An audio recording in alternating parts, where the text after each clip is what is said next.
Shalom shalom mwenedata. Mwami Imana abishimire. Uyu ni wa mwanya wacu kandi mwiza wo kuganira ku ijambo ry'Imana. Bahaye ikaze muze tuganire ku ijambo ry'Imana. Haleluya. Kandi tujye dushima Imana ko iduha umwanya wo kuganira ku ijambo ryayo, tujye turikunda tunarikumbure. N'ubuntu bw'Imana rega twagiriwe bene data, n'ubuntu bw'Imana. Kumenya ijambo ry'Imana, kumurikirwa n'umucyo w'Imana n'ubuntu bw'Imana. Mujye rero mubikunda, mubikumbure kandi mubiha agaciro. Haleluya. Imana Habwa Umugisha. Reka tubanze dusenga twakire umwami wacu abane natwe. Turagushimiye Mana y'agakiza kacu, soko y'ibyiringiro. Turakunezerewe data wa twese. Tugushimiye kurinda kwawe kwiza Mana. Tugwaye ikaze muri uyu mwanya mwiza tugiye kuganira ku ijambo ry'Imana. Urabizi ko tutabishobora twenyine, ariko iyo uri kumwe natwe byose bigenda neza. Tugwaye icyubahiro rero, twegura imitima yacu, utwigishe, uduhe kumva no kumenya icyo ushaka kuvugana natwe uyu munsi. Izina ryawe nirihabwe icyubahiro. Urakoze Mwami Imana, mu izina rya Kristo Yesu. Amen. Haleluya. Nizeye ko muri amahoro n'imiryango yanyu. Nanjye ndashima Imana iraturinze mu rugo n'umuryango wanjye, kandi dukomeje gushyiraho umwete wo gukorera Imana. Haleluya. Ijambo ry'Imana ravuga ngo nkunda bankunda, ariko abanshakana umwete bazambona. Komeje rero gushyiraho umwete wo gushaka Imana. Niyo mpamvu ubona nza ngo tuganire ku ijambo ry'Imana, kandi namwe nzi neza ko buri umwe wese azi impamvu yo gukorera Imana. Turushaho gushyiraho umwete, Imana izatugirira neza. Haleluya. Tugiye kuganira ku ijambo ry'Imana rero uyu munsi rivuga ngo Uwiteka niwe mujyanama mwiza. Mwene data, wowe ugisha andi nama, ninde ukugira inama? Iyo ufite ibintu utazi uko byagenda, byakuyobeye, bikuvanze, ninde ukugira inama? Naje kubwira ngo Uwiteka niwe mujyanama mwiza. Birashoboka ko twagira inshuti zitugira inama, nabyo ni byiza kubana n'abantu ukagira uwo wizera wakugira inama, ariko hari n'uwananirwa kugira inama atari uko akwanze, ariko byamucanze nawe byamuyobeye, byamunaniye. Uwiteka rero niwe mujyanama mwiza, kuko we ashobora byose, azi byose. Niwe wakuremye, niwe ufite ubuzima bwawe mu biganza bye. Niwe mujyanama mwiza rero kandi ushobora byose. Haleluya. Naje kubwira ngo Uwiteka niwe mujyanama mwiza. Ujye ukunda kumugisha inama, ujye umwegera, azajya kugira inama. Erega aravuga. Haleluya. Aravuga umwami wacu. Yaratubwiye ngo intama zanjye ngo zumva ijwi ryanjye, kandi nanjye numva ijwi ryazo. Haleluya. Umwungeri yumva ijwi ry'intama, n'intama zikumva ijwi rye. Umugisha inama rero azakugira inama. Uzajya wumva ijwi rikubwira. Nutega amatwi witonze, uhugutse uvuye mu rusaku, uzajya wumva akubwira. Aravuga, araganira. Ntabwo wamujya imbere ngo umuve imbere amara masa. Oya, keretse iyo udafite amatwi yumva. Yesu ashimwe cyane. Rero Uwiteka niwe mujyanama mwiza mwene data. Ukunda kumugisha inama, ukunda kumuyoboza, ukunda kumwegera, azajya kuyobora inzira unyuramo, azajya kugira inama, azajya kwereka uko ubigenza, ibyo wowe uko ubigenza, azajya kuyobora. Haleluya. Reka rero dusome ijambo ry'Imana hano mu gitabo cya Zaburi, ibice 32, Zaburi 32. Duhere ku murongo waho wa 8. Ni n'umurongo umwe wa 8 bariwo dusoma. Nzakwigisha nkwereke inzira unyura, nzakugira inama, ijisho ryanjye rizakugumaho. Nzakwigisha nkwereke inzira unyura, ijisho ryanjye rizakugumaho. Simbuke tuze hano muri gitabo cya Yesaya naho ibice 30, umurongo waho wa 21.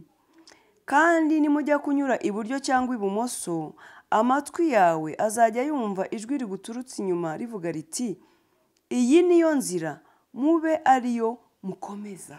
Haleluya. Abo bizera Imana, abo biringira Imana, abo bayisenga, abo bayiyoboza, abo bayiyeguriye, abo bayishaka, ngo nzakwigisha nkwereke inzira unyura, kandi ijisho ryanjye rizakugumaho. Mwene data, iyo wiyeguriye Imana, iyo ugendana nayo, iyo ubana nayo, iyo wayihaye ubuzima bwawe ngo ubuyobore, iyo uyigisha inama, irakwigisha, ikakuyobora, ikakwereka inzira unyura. Haleluya. Ikakwereka inzira unyura. Ese waba uyu munsi uri mu mayira abiri? Waba wayoboye inzira unyuramo? Waba wayoboye aho uhitamo? wabayewe uko ubigenza, hari ibibazo biri imbere yawe wayobewe uko ubyifatamo, egera Imana izakwigisha, ikwereke inzira unyura, kandi ngo ijisho ryayo rizakugumaho, ntabwo izakureka, nta nubwo izagusiga. Niba warayiyeguriye ukaba uyiringira, ntabwo yakureka, ntabwo ari umwana w'umuntu ngo ibeshye. Niba ivuga ngo ijisho ryayo rizakugumaho, ni koko rizakugumaho kandi uri kumwe nayo. Haleluya, Yesu ashimwe cyane. Aha muri Yesaya nabo baratubwiye ngo kandi nimujya kunyura iburyo cyangwa ibumoso, ngo muzumva ijwi riturutse inyuma mu bitugu, nabwira ngo iyi niyo nzira muba ariyo mukomeza. Haleluya, Imana ishimwe ko dufite umujyanama, Imana ishimwe ko dufite umwami ubana natwe, ijisho ryayo ritugumaho, kandi n'Imana itabeshya, Imana idasinzira. Na cya gihe wowe usinziriye, ijisho ryayo riba rikuriho, kuko riravuze ngo ijisho ryanjye rizabagumaho. Haleluya, na cya gihe uri mu nzira ugenda, burya ijisho ryayo riba rikuriho. Yesu ashimwe cyane. Dufite umwami ubana natwe, tunezerewe bari kumwe natwe, tubabaye bari kumwe natwe, turwaye ibintu bitagenda bari kumwe natwe, turi imbere y'inzira nyinshi twabuze iyo duhitamo abari kumwe natwe. Icyangombwa ni uko wibuka kumugisha inama, icyangombwa ni uko wibuka kumuyoboza, ni uko wibuka ko ari kumwe nawe, ugahora uteze amatwi kugira ngo wumve icyo akubwira. Ngo nimujya kunyura iburyo cyangwa ibumoso, muzumva ijwi riturutse inyuma mu bitugu, ribabwira ngo iyi niyo nzira muba ariyo mukomeza. Haleluya, haleluya. Mwenedata, jya wiyegurira Imana, soma ijambo ry'Imana urikunde, usenge wegera Imana, womatane n'Imana, umutima wawe womatane n'umutima w'Imana, uyiyegurire, uyicudike. Ujye ugerageza kwigizaho ibintu byose bigutandukanya n'Imana, bigushyira kure y'Imana. Uyegurire Imana, uyicudike, uyikunde, izajya ikubera umujyanama, izajya ikubera umutabazi, izajya ikubera ibyiringiro. Haleluya, izajya ikubera imbaraga, izajya ikubera byose. Imana yacu ni byose muri byose kuba yizera n'abayiringira. Haleluya. Nimujya kunyura iburyo cyangwa ibumoso, muzajya mwumva ijwi riturutse inyuma mu bitugu, tubabwira ngo iyi niyo nzira muba ariyo mukomeza. Imana yacu, haleluya, ntabwo Imana itureka, ntabwo ijya udusiga bene data. Imana ibana natwe ibihe byose. Ariko se nawe warayiyeguriye, nawe warayihaye, nawe wayihaye ubuzima bwawe, waramwemereye uwo mwami ngo ategeke ayobore ubuzima bwawe nk'umwami n'umucunguzi wawe? Waba waramwemereye? Waba uzi ko se ari ufite ijambo rya nyuma ku buzima bwawe, cyangwa uri urayobora ubuzima bwawe uko ubushaka? Ninde mujyanama wawe mwene data? Haleluya, ninde mujyanama wawe? Wiringiye nde? Ese wari uzi ko ushobora no kugira inshuti y'inkoramutima wizeye, muganira, mujya inama, mufatanya mu bintu byose, ejo n'ejo bundi ikakuroha, ikaguhinduka umwana w'umuntu n'umwana w'umuntu aho ava akagera. Yabeshya, yaguhemukira, yaguhinduka, kuko ni umuntu, aragabanirijwe. Niyo mpamvu ibyiringiro byawe ukwiriye kubishyira ku Mana yidahinduka. Niyo ukwiriye kubitsa amabanga yawe, niyo ukwiriye kugisha inama. Kagiye tubona abantu bizera abandi bakababera inshuti, ariko ku munota wa nyuma agahinduka. Yesu ashimwe cyane. Izera Imana, ikubera umunyamabanga, ikubera umujyanama, ikubera umuyobozi, ikubere byose. Nujya kunyura iburyo cyangwa ibumoso, ngo uzajya wumva ijwi riguturuka mu bitugu rikubwira ngo iyi niyo nzira bari ukomeza. Nibiba byakuyobeye ujye uvuga uti Imana, se kandi mbigenze? Wambwiye ko uzangira inama, wambwiye ko uzabana nanjye, wambwiye ko ijisho ryawe rizanguma, ko numva ngeze ahantu bingoye, ko numva ngeze ahantu binaniye. Izajya ikugira inama. Humurizwa no kumenya yuko Uwiteka ari umujyanama wawe. Umenye ko atazagusiga. Aratubwiye ngo ijisho ryanjye rizakugumaho, uzakugira inama, ngo nzakuyobora nkwereka inzira unyura. Mwene data, dufite umwami w'abana, dufite Imana idukunda, dufite Imana yatanze umwana wayo ngo dupfire, dufite mwami Yesu wabaye igitambo, abincungu y'ibyaha byacu. Niki yatwima? Niki atadukorera? Azakugira inama, azakugirira neza, azakurengera, azakurwanirira, azagutabara, azaguteturura, azaguhumuriza. Mbega ni byose muri byose. Haleluya. Icyo naje kugusaba mwene data, mwiyegurire kandi ugirane nawe umubano, ubucuti mu buryo bw'umwihariko.